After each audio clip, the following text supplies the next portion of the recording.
and welcome to our post-match press conference. Congratulations to the FPU Tamaraws for winning over the UP Fighting Maroons in straight sets. The Tamaraws are now at 6-0.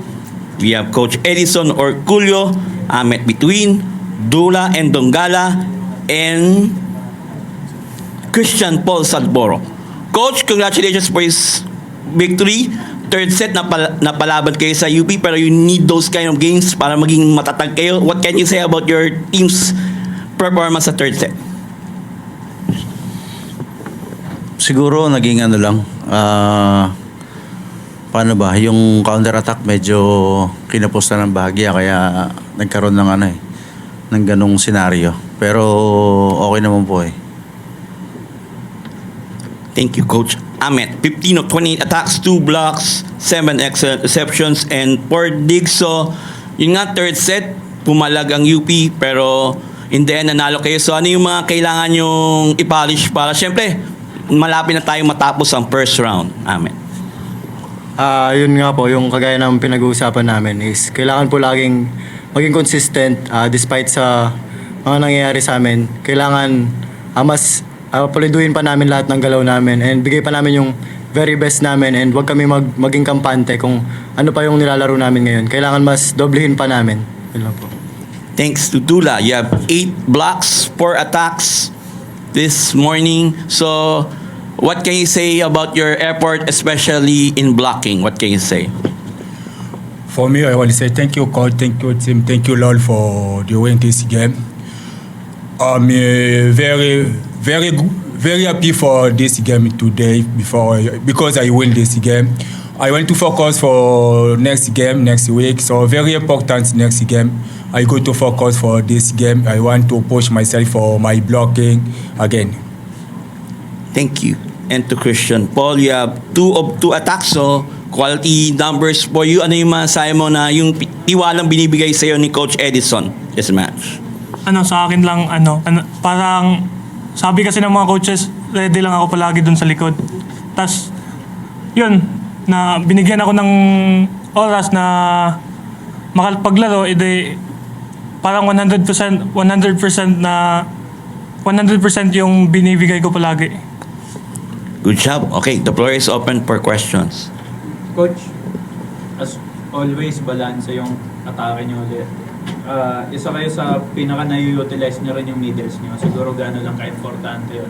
Itong performances nila Dula, nila Lyric, na maging consistent.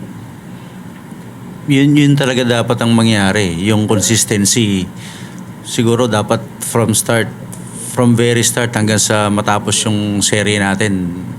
Sana hopefully maging namin yun. Makontrol namin yung consistency na yan.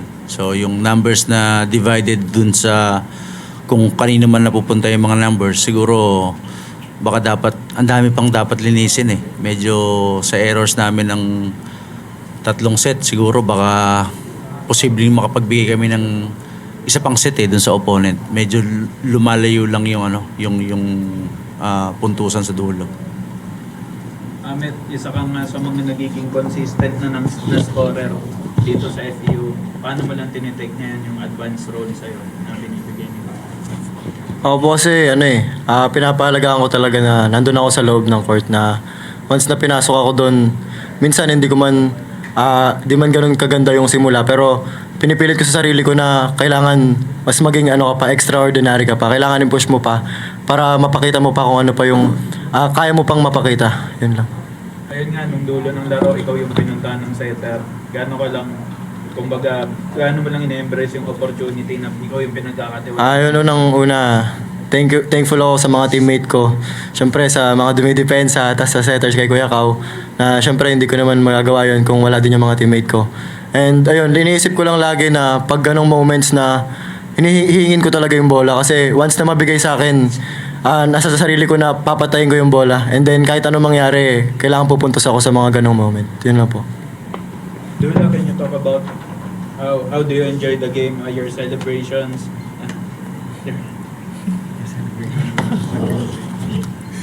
Oh my God. I don't know what I said. Oh my God. This celebration,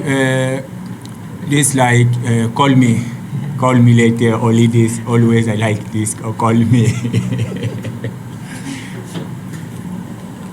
Coach, kayo yung number one top blocking team sa liga currently. You have Dula, you have syempre si Rick nandyan. So ano masasabi niyo sa asset niyo na laro sa blocking? Syempre, yun ang pinaka-crucial. Isa sa pinaka-crucial aspects ng game. Dapat mas kung kami yung one, baka ma-maintain namin yung blocking kasi yan ang pinakaunang defense natin na activity na gagawin namin. Siguro dapat mas lalo pa namin pagtibayan. And Coach, lastly, last game nyo sa person against yung UST, syempre traditional rival nyo yung UST sa volleyball. Pag USTFP yung laban, very intense. So, your thoughts about UST? May 1 week kami para pagpreparahan yung UST. Siguro yung match-up, yung tao ng bawat isa, yung tendency, siguro baka dapat focusan namin yan. Maigi. Thank you. Okay, congratulations, Coach and the players. We appreciate you so much. Thank you. Thank you po. Maraming salamat po. Thank you. Thank you po. Ayaw talaga mo gusto mo kayo gadget, pare. Thank you, Coach. Congrats po. Congrats. Thank you, thank you. Ikaw po, iPad. Okay, try.